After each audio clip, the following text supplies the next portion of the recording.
Hello, welcome to episode 2 of Looking Good. This isn't Hayden. Technical difficulties, to put it politely, and Sam was originally meant to be our guest, who, because we're going to have guests now, so a third person can have it, and it'll change every week to spice it up, but obviously the guest will have to step in as a co-anchor today, which is fun. In Shropshire, there's a goose named Jack, and he's a pub regular. He drinks cider there. He drinks with the locals. He's got 1,300 friends on Facebook, and he has his own beer towel, which the landlord says is beer on. The owner on of the towel. He's on poured the, it on the towel. Dabs it in his beak.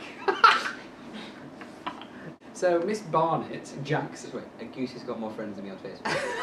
So just put that. We take Jack almost everywhere, so we didn't even think twice about taking him to the pub too. The first time we asked if we'd leave him in the beer garden, but it's started to get a bit colder, so the landlady suggested they bring him inside, and it's been that way ever since. He's really sociable and loves chatting away to everybody. Yeah, Jack is a part of the family, as much part as our family as a dog would be. As a baby, he used to sleep in our bed. Oh. Slightly creepy. Oh, and they're also trying to find him a mate at the moment. So, you know. If you're single. Good luck. Hello, Jack! So, story 2, we have a man who's growing flowers in 2 greenhouses, and in one greenhouse, he has Cliff Richard records on constant loop, and in the other greenhouse, he has Black Sabbath on constant loop. And Chris Beardshaw has stated that the greenhouse with Black Sabbath has they're the shortest, but they have the best flowers and the best resistance to pest and disease. But the greenhouse with Cliff Richard playing, all the flowers have died. Oh. I was going to say it's like a taller and more sexy. No, they've all died. Although Chris suspects foul play.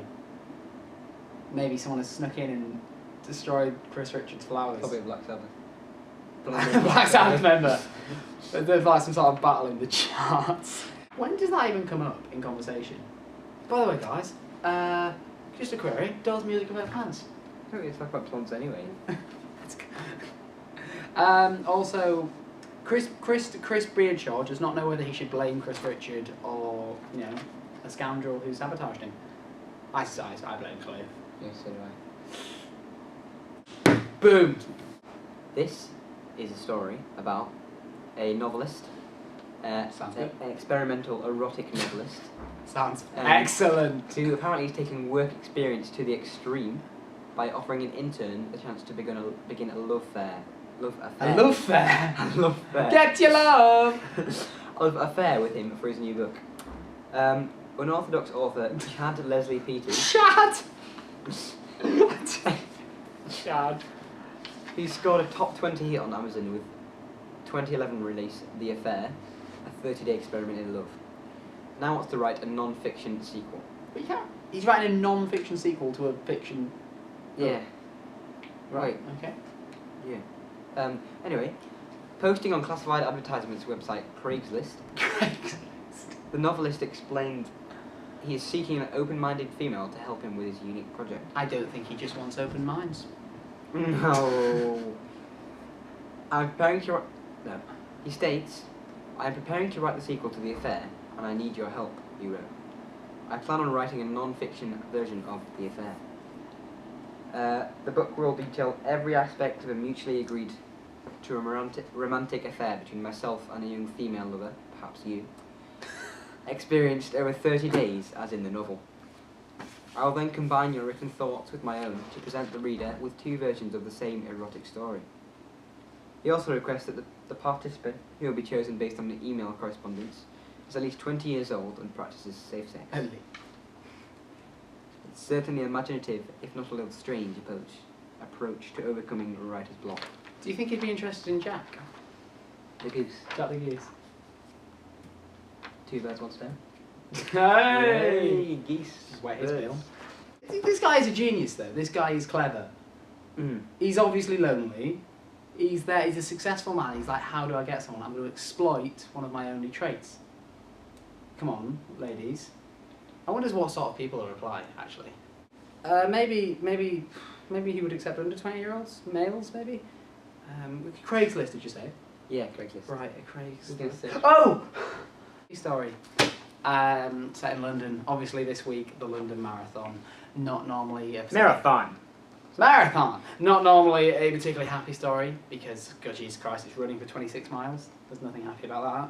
But in light of the Boston bombings, which we featured in last week's episode, we didn't feature the Boston bombings in last week's episode. We mentioned they've basically all stood there and gone, "You're not gonna stop us running." And they're running around London, apparently The all black gospel choir women. So basically, millions of black gospel choir women. No. And they ran around London, and more people than ever have turned up. The organisers have donated a portion of the profits to the Boston Fund. It was bright and sunny, went off without a hitch. And London, as usual, catered for everyone from kids to the supreme wheelchair racers, and everyone who turned out was rewarded with a first real day of spring. Summer's here, and terror is losing. Yeah. Yeah. Boom. No. I didn't Not know, boom. More like spectators turned up as well. Yes, they did, because everyone's there like. Yeah. Yeah. Right. That's it. I've been Josh Park. And I've been Sam Ward. And this has been episode 2 of Looking Good.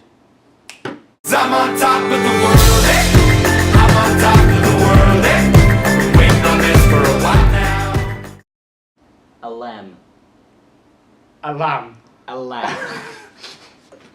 A little lamb. In the marmalade forest. Between the make-believe tree. In the cottage cheese cottage. He doth my tail. You make a dirty.